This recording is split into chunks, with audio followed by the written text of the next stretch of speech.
الحمد للہ رب العالمین والعاقبۃ للمتقین والصلاة والسلام علی سید الانبیاء والمرسلین اما بعد فاعوذ باللہ من الشیطان الرجیم بسم اللہ الرحمن الرحیم فاسألوا اہل الذکر او کما قال اللہ تبارک وتعالی فی مقام آخر یا ایہا الذین آمنوا اطیعوا اللہ واطیعوا الرسول وقال النبی صلی اللہ علیہ وسلم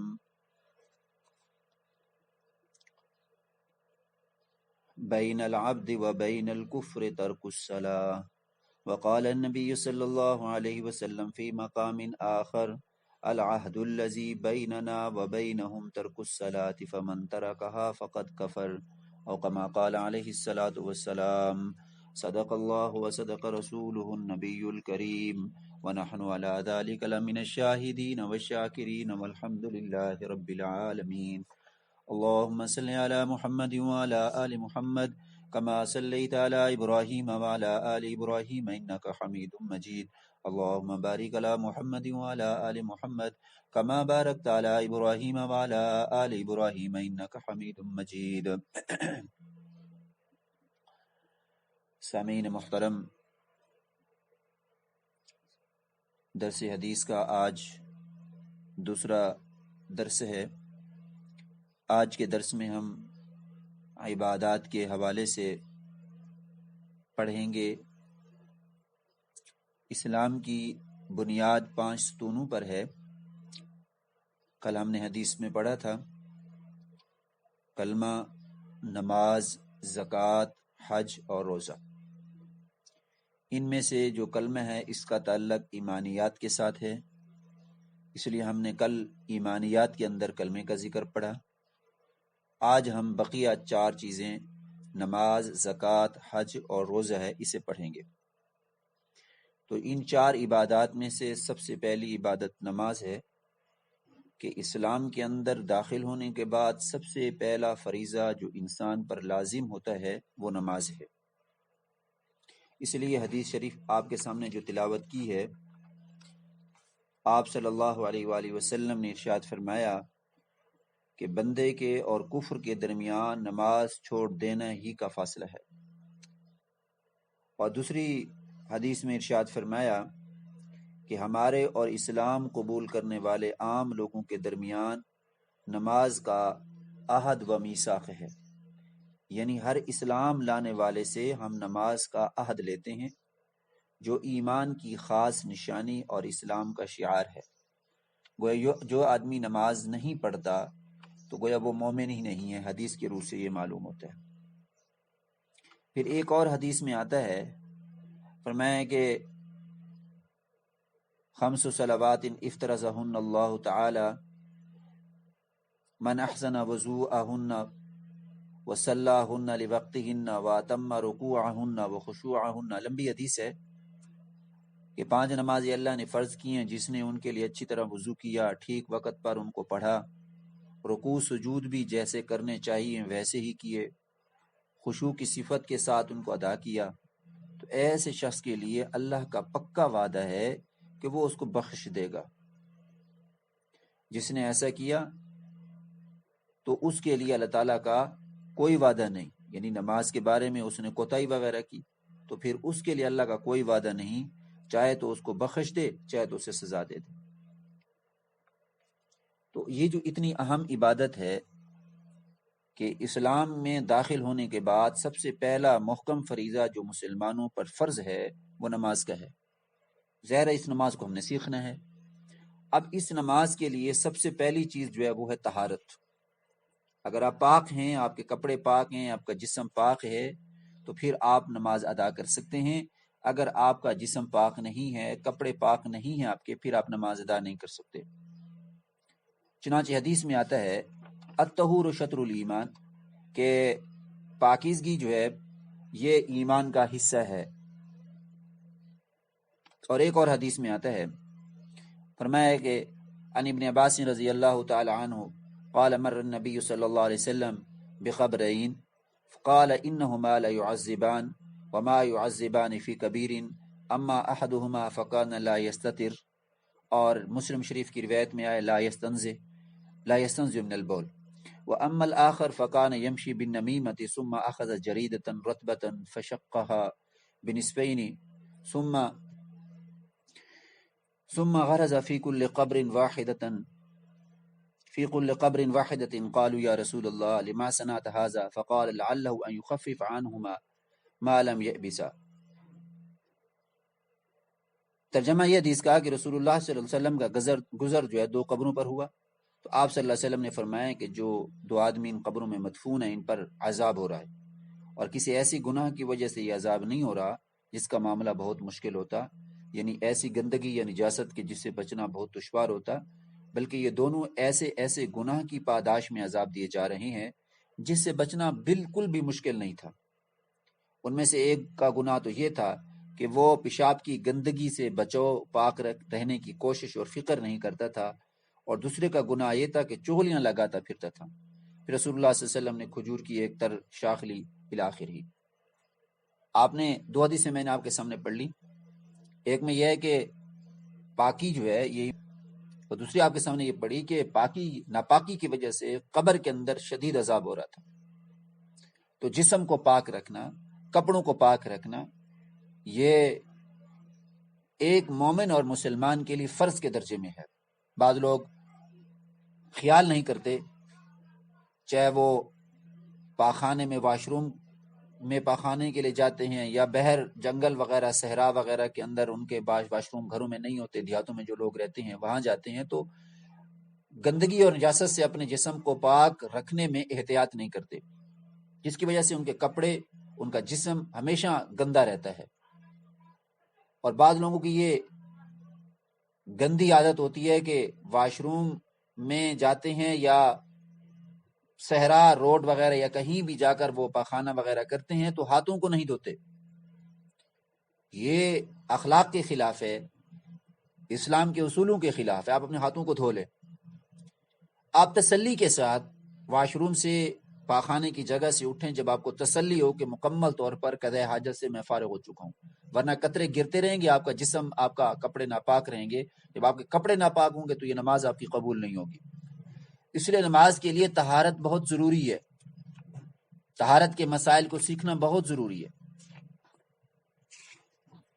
پھر ہمیں یہ دیکھنا ہے کہ ہم جو نماز پڑھ رہے ہیں، پھر نماز کی اقسام ہیں، کوئی نماز فرض ہے، کوئی نفل ہے، کوئی واجب ہے، کوئی مستحب ہے. ہمیں یہ سیکھنا چاہیے کہ فرض کسے کہتے ہیں. فرض نماز ایسا عمل جس کے بارے میں اللہ تعالیٰ اور اس کے رسول صلی اللہ علیہ وسلم کا صاف حکم تاکید کے ساتھ موجود ہو، اس حکم کو پورا کرنا ضروری ہو. اب قرآن مجید کے اندر 700 کے قریب جگہوں میں نماز کا حکم ہے، اقیم الصلاۃ، امر کے ساتھ حکم ہے، یہ تاکیدی حکم ہے. تو یہ فرض ہے. جیسے اب 5 وقت کی جو نمازیں فرض ہیں، رمضان مبارک کے روزے فرض ہیں، زکوٰۃ فرض ہے، حج فرض ہے، آتوا الزکاۃ کے ساتھ زکوٰۃ حج ہے، اور اسی طریقے سے جو ہے وَلِلَّهِ عَلَى النَّاسِ حِجُّ الْبَيْتِ کے ذریعے سے حج فرض ہے، وَأَتِمُّوا الْحَجَّ وَالْعُمْرَةَ لِلَّهِ، حج فرض ہے. اب فرض کا حکم کیا ہے؟ اب فرض کا انکار کرنے والا کافر، اگر ایک آدمی یہ کہتا ہے کہ دین کے اندر نماز ہے ہی نہیں، میں نماز مانتا ہی نہیں، گویا وہ فرض کو مانتا ہی نہیں ہے. ایک آدمی یہ کہتا ہے کہ ہاں نماز فرض ہے لیکن گناہگار ہوں، نماز مجھ سے چھوٹ جاتی ہے، تو یہ شخص گناہگار ہے، کافر نہیں ہے. لیکن جو شخص سرے سے فرض کو مانتا ہی نہیں ہے وہ کافر ہو جائے گا. پھر اس فرض کی 2 قسمیں ہیں، ایک فرض کفایہ، ایک فرض عین. فرض عین وہ ہے کہ جس کا پورا کرنا، ادا کرنا ہر مسلمان پر ضروری، جیسے نماز، زکوٰۃ، حج، رمضان کے روزے وغیرہ، اسلامی عقائد کو ماننا. اور فرض کفایہ وہ کہ اگر کچھ مسلمان ادا کر لیں تو سب کے ذمہ سے اتر جائے، جیسے نماز جنازہ ہے، کچھ مسلمان جا کر ادا کریں تو وہ ادا ہو جائے گا. اس کے بعد ہے واجب. فرض کے بعد واجب ایک درجہ ہے. واجب وہ عمل جس کے بارے میں شریعت یعنی اللہ تعالیٰ اور اس کے رسول صلی اللہ علیہ وسلم کا حکم فرض سے کچھ کم درجے کا ہو اور اس کو ادا کرنا ضروری ہو، اس کو واجب کہتے ہیں. جیسے وطر کی نماز واجب ہے، عیدین کی نماز واجب ہے. لہذا عیدین کی نماز کا جو حکم ہے وہ ہر ایک آدمی کے لیے ضروری ہے جو عاقل بالغ ہے. اگر ایک آدمی واجب کا انکار کرتا ہے، وہ کہتے ہیں شریعت کے اندر کوئی عبادت واجب ہے ہی نہیں، اب یہ کافر نہیں ہوگا لیکن بغیر عذر کے چھوڑنے والا سخت گناہگار اور عذاب کا مستحق ہوگا۔ اس کے بعد عمل آتا ہے سنت موقدہ کا، ایک درجہ سنت موقدہ کے، فرض ہے، فرض کے بعد پھر واجب ہے، واجب کے بعد سنت موقدہ۔ سنت موقدہ کسے کہتے ہیں؟ یہ جو ہم سنتے پڑھتے ہیں، صبح کی 2 رکعتیں سنت موقدہ ہیں، اور ظہر کی پہلی 4 رکعتیں سنت موقدہ ہیں، مغرب کے بعد کی 2 رکعتیں سنت موقدہ ہیں، عشاء کے بعد کی 2 رکعتیں سنت موقدہ ہیں، اس طرح جمعے کی جو 4 رکعتیں پہلے کی ہیں، بعد کی ہیں، پھر 2 سنتے ہیں، یہ سارے سنت موقدہ ہیں۔ یہ سنت موقدہ کون سا درجہ ہے؟ سنت موقدہ کہتے ہیں ہر وہ عمل جسے رسول اللہ صلی اللہ علیہ وسلم نے ہمیشہ کیا ہو یا کرنے کا حکم دیا ہو اور بغیر عذر کے آپ صلی اللہ علیہ وسلم نے نہ چھوڑا ہو، اسے سنت موقدہ کہتے ہیں۔ جیسے فجر کی 2 سنتیں، اس طرح اذان ہے، جماعت وغیرہ ہے، یہ سنت موقدہ ہیں۔ اور سنت موقدہ کا حکم یہ ہے کہ اس کو چھوڑنے کی عادت بنا لینا گناہ گار ہوگا۔ ایک آدمی مستقل جو ہے وہ سنتیں چھوڑ دیتا ہے مستقل طور پر، تو یہ شخص گناہ گار ہوگا۔ اس کے مقابلے میں سنت غیر موقدہ، یعنی وہ عمل جسے رسول اللہ صلی اللہ علیہ وسلم نے اکثر کیا ہو اور کبھی بغیر عذر کے بھی چھوڑ دیا ہو، اسے سنت غیر موقدہ کہتے ہیں۔ جیسے عصر اور عشاء سے پہلے کی 4 رکعتیں سنتے، اور پھر اس کا حکم یہ ہے کہ اس کے چھوڑنے پر کوئی گناہ یا سزا نہیں ہوتی، البتہ اس پر عمل کرنے سے بہت ثواب ملتا ہے۔ اس کے بعد ایک درجہ ہے نفل اور مستحب کا، جیسے ہم اشراق کی نماز پڑھتے ہیں، چاشت کی نماز پڑھتے ہیں، اوابین کی نماز پڑھتے ہیں، تہجد کی نماز پڑھتے ہیں، اسے نفل کہتے ہیں، یعنی وہ عمل جس کے کرنے میں ثواب ہو اور جو چھوڑنے میں کوئی گناہ نہ ہو، جیسے اشراق، چاشت وغیرہ۔ اور ایک عمل مباح ہے، یعنی وہ عمل جس کے کرنے میں ثواب بھی نہ ہو اور نہ کرنے میں گناہ بھی نہ ہو، اسے مباح کہتے ہیں۔ جیسے سیر و تفریح کرنا، اب یہ مباح عمل ہے بشرطے کہ سیر و تفریح کے اندر شریعت کا لحاظ ہو، سنتوں کا اہتمام ہو۔ اب جس طرح کچھ حکم ہے کہ ان کو کرنا ہے، اس طرح شریعت کے اندر کوئی چیزیں منہیات ہیں، یعنی جن چیزوں سے بچنا ہوتا ہے، ان میں سے ایک حرام ہے۔ حرام وہ برا کام ہے جسے شریعت میں سختی سے روکا گیا، جیسے جھوٹی گواہی دینا، چغل خوری کرنا، غیبت کرنا، چوری کرنا، شراب پینا، زنا کرنا، سود لینا، سود دینا، رشوت لینا دینا، جوا کھیلنا وغیرہ وغیرہ، قتل کرنا، یہ سارا حرام ہے۔ اس کا حکم کیا ہے؟ اگر ایک آدمی کہتے ہیں کہ شریعت کے اندر کوئی بھی حکم حرام نہیں ہے، وہ کہتے ہیں جی شریعت کہتے ہیں کس کو ہے، اس میں تو کوئی حکم حرام ہوتا ہی نہیں ہے، اس کا ماننے والا کافر ہوتا ہے، اور اس کا نہ ماننے والا کافر ہوتا ہے، یعنی حرام کو جو نہیں مانتا وہ کافر ہو جاتا ہے۔ اور پھر اس حرام حکم کا جو مرتکب ہوتا ہے، یعنی وہ یہ مانتا تو ہے کہ غلط ہے لیکن وہ کر رہا ہوتا ہے، گناہ گار ہوتا ہے، تو سخت عذاب کا مستحق ہوتا ہے۔ حرام سے کچھ چھوٹے درجے کا مکروہ تحریمی ہے، ایک درجہ، یعنی وہ برا کام جو حرام کی قریب قریب ہو، جیسے مردوں کے لیے شلواریں وغیرہ ٹخنوں سے نیچے رکھنا، عورتوں کا مردوں کے مشابہت اختیار کر لینا، مردوں والے کپڑے پہننا، مردوں کی طرح لباس کو ظاہر کرنا، مردوں کی طرح کام کرنا۔ یہاں کاموں سے مراد وہ کام ہے کہ جس میں فیشن، جس میں خود رونمائی ہو، لیکن اگر گھر کے اندر کمانے والا کوئی نہیں، عورت مردوں کی طرح کماتی ہے شرعی پردے کا اہتمام رکھ کر، تو اس میں تو اس کو ثواب ملے گا، بشرطے کہ گھر میں کوئی کمانے والا نہ ہو اور اس کو سخت ضرورت ہو۔ مکروہ تحریمی کا حکم یہ ہے کہ اس کا انکار کرنے والا کافر نہیں ہوتا، لیکن ظاہر ہے کہ مکروہ تحریمی کا جو مرتکب ہوتا ہے وہ عذاب کا مستحق ہوتا ہے۔ پھر اس سے نیچے درجے مکروہ تنزیہ ہے، مکروہ تنزیہ جس کی برائی معمولی ہو اور اس کو شریعت میں نامناسب سمجھا جاتا ہو، جیسے وضو کرتے ہوئے چہرے پر زور سے پانی مارنا کہ چھینٹے کسی اور پر جا کر پڑیں۔ اب اس کا حکم یہ ہے کہ اسے بچنا بہتر ہے اور ایسا کام کرنا مناسب ہے۔ اب یہ چیزیں ضروری ہیں، اگر آپ کو یہ معلوم ہے، آپ کو یہ اچھی طرح سے آپ کو علم ہے ان چیزوں کا، تو ظاہر ہے کہ اس کے بعد جو ہے پھر آپ نماز کو بڑی ہی اچھے طریقے سے ادا کر سکتے ہیں، اور پھر نماز کے جتنے بھی حدیث کے اندر فضائل آئے ہیں، مناقب آئے ہیں، وہ سارے آپ کو جو ہے وہ ملیں گے، اور اسے کے ساتھ ساتھ جو منہیات ہیں ان سے اگر آپ بچیں گے تو نماز کے لیے طہارت ایک انتہائی اہمیت کی حامل ہے۔ اگر طہارت ہے تو نماز ہو سکتی ہے، طہارت میں نماز نہیں ہو سکتی۔ پھر نماز کے جو فضائل ہیں کہ انسان نماز پڑھتا ہے تو سارے کے سارے اس کے گناہ معاف کر دیے جاتے ہیں، اور فرمایا کہ حدیث شریف میں آتا ہے کہ اگر کسی کے دروازے پر نہر جاری ہو جس میں روزانہ 5 دفعہ وہ نہاتا ہو تو کیا اس کے جسم پر کچھ میل کچیل باقی رہے گی؟ یہ ظاہر صحابہ نے عرض کیا یا رسول اللہ نہیں، بالکل ایسا نہیں ہوگا، بلکہ میل تو ختم ہو جائے گی۔ فرمایا یہی مثال 5 نمازوں کی ہے، اللہ تعالیٰ ان کے ذریعے سے خطاؤں کو دھوتا ہے اور مٹاتا ہے۔ پھر ایک اور حدیث میں بھی آتا ہے، رسول اللہ صلی اللہ علیہ وسلم نے ارشاد فرمایا قیامت کے دن سب سے پہلے جو ہے وہ نماز کا حساب کتاب کیا جائے گا. جس کی نماز پوری نکل آئے گی اس کے سارے عمل پورے نکل آئیں گے، اور جس کی نماز پوری نہیں نکلے گی اس کے پورے سارے کے سارے عمل بھی پورے نہیں نکلیں گے. اللہ رب العزت ہماری نمازوں کو اچھے سے اچھے ہمیں کرنے کی توفیق عطا فرمائے، اور ہمیں جو ہے نماز کو سنت کے اہتمام کے ساتھ کرنے کی توفیق عطا فرمائے. عبادات میں سے دوسرا درجہ یعنی تیسرا درجہ جو ہے وہ روزے کا ہے. کلمہ نماز کے بعد روزہ ہے. حدیث شریف میں آتا ہے اذا دخل رمضان فتحت ابواب الجنہ وغلقت ابواب جہنم وسلسلت الشیاطین وفی روایت ابواب الرحمہ. بخاری اور مسلم شریف کی روایت ہے. فرمایا کہ جب رمضان داخل ہو جاتا ہے تو جنت کے دروازے کھول دیے جاتے ہیں، جہنم کے دروازے بند کر دیے جاتے ہیں، اور شیاطین کو قید کر دیا جاتا ہے، اور ایک روایت میں رحمت کے دروازے کھول دیے جاتے ہیں. تو اس لیے رمضان کے جو روزے ہر مسلمان پر فرض ہیں، جو عاقل بالغ ہو اسے سیکھنے کی ضرورت ہے. روزہ کسے کہتے ہیں؟ صبح صادق سے لے کر غروب آفتاب تک جی روزے کی نیت کھانے پینے اور ہم بستری سے رکے رہنے کو روزہ کہتے ہیں. صبح صادق سے لے کر غروب آفتاب تک روزے کی نیت سے. فرض روزوں کی پھر اقسام ہیں. کچھ روزے فرض ہوتے ہیں، کچھ نفل ہوتے ہیں، کچھ واجب ہوتے ہیں. جو فرض روزے ہیں وہ کون سے ہیں؟ رمضان مبارک کے جو روزے ہیں یہ فرض ہیں، ہر مسلمان جو عاقل ہے بالغ ہے مرد عورت پر فرض ہیں. اب ان کی جو فرضیت کا انکار کرنے والا ہوگا وہ کافر ہوگا یقیناً، کیونکہ اللہ نے قرآن مجید میں ارشاد فرما دیا یا ایھا الذین آمنوا کتب علیکم الصیام، اور بغیر عذر کے چھوڑنے والا سخت گناہ گار اور فاسق ہے. دوسرے درجے میں نفل روزے آتے ہیں. نفل روزے سال رمضان کے علاوہ جو سال بھر میں روزے رکھ، بلکہ آپ ایسا کر لیں کہ پھر جو فرض روزے انسان رمضان میں نہیں رکھ سکتا ان کی قضا کی جاتی ہے، وہ سال کے 11 مہینوں میں کسی مہینے میں بھی آپ کر سکتے ہیں. جیسے خواتین ہیں وہ مخصوص دنوں میں روزے نہیں رکھ سکتی، تو وہ سال کے 11 مہینوں میں کسی دن بھی روزے رکھ کر ان کی قضا کر سکتی ہیں.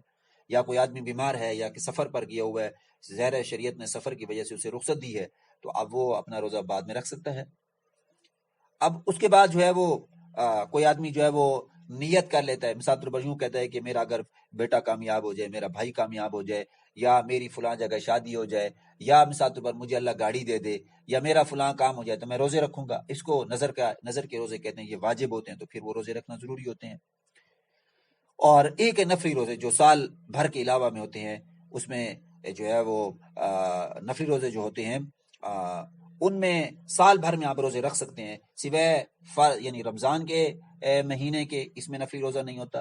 اور 5 دن ایسے ہیں کہ ان 5 دنوں کے علاوہ باقی سارے سال بھر میں روزے رکھ سکتے ہیں. ان 5 دنوں میں بھی آپ روزے نہیں رکھ سکتے. وہ کون سے 5 دن ہیں؟ نمبر 1 عید الفطر کا پہلا دن، اس میں روزہ رکھنا جائز نہیں ہے، حرام ہے. دوسرا 10 ذی الحجہ یعنی عید الاضحیٰ کا جو دن ہے، اس میں بھی روزہ رکھنا حرام ہے. اور تیسرا 11ویں ذی الحجہ یعنی عید الاضحیٰ کے دوسرے دن بھی، عید الاضحیٰ کے تیسرے دن بھی، اور عید الاضحیٰ کے چوتھے دن بھی. تو گویا یہ جو 5 دن ہیں ان میں نفل روزہ رکھنا، فرض روزہ رکھنا، کوئی بھی روزہ رکھنا حرام ہے. ان کے علاوہ اور فرض روزوں کے علاوہ یعنی رمضان کے مہینے کے علاوہ باقی 11 مہینوں میں، یہ یوں سمجھ لے کہ 10 مہینے 25 دنوں میں آپ نفلی روزے رکھ سکتے ہیں. تو کون سے 5 دن ہو گئے؟ ایک عید الفطر کا دن ہو گیا، اور عید الاضحیٰ کے 4 دن ہو گئے، یعنی 10ویں 11ویں 12ویں اور 13ویں دن، ان میں آپ روزے نہیں رکھ سکتے. حدیث شریف میں آتا ہے لا تصوموا فی هذه الايام فان ایام اکل و شرب و بیعال، کہ ان دنوں میں روزے نہ رکھو اس لیے کہ یہ دن کھانے پینے اور جماع کے دن ہوتے ہیں. لہذا جب ہم روزہ اتنی اہم عبادت اور فرض ہے تو اس کے مسائل کا سیکھنا بھی ہم پر ضروری ہے کہ روزے کی مفسدات کیا ہیں، روزے کن چیزوں سے مکروہ نہیں ہوتا، کن سے ٹوٹ جاتا ہے، کن سے ٹوٹتا نہیں ہے. یہ ساری چیزیں سیکھنے کی ہیں.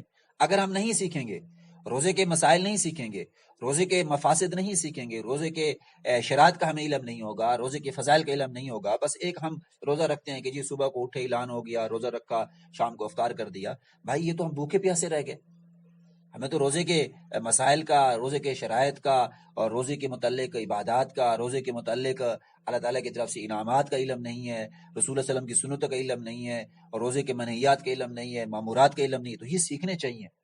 اب یہ سیکھنا ضروری ہے. اگر یہ نہیں سیکھیں گے، آپ کو علم نہیں ہوگا، پھر ظاہر ہے اسی رمضان کے اندر ایک اعتکاف کا مسئلہ آ رہا ہے، تو اعتکاف کے مسائل کا آپ کو علم ہو تو یہ ضروری ہے. اگر آپ کو یہ آتی ہیں تو انشاءاللہ آپ روزے کو رکھیں گے، پھر یہی روزہ آپ کے لیے سفارش کا باعث بنے گا. قیامت کے دن روزہ بھی سفارش کرے گا، قرآن بھی سفارش کرے گا. یہ دو چیزیں ایسی ہیں جو انسان کو جنت میں لے کے جائیں گی.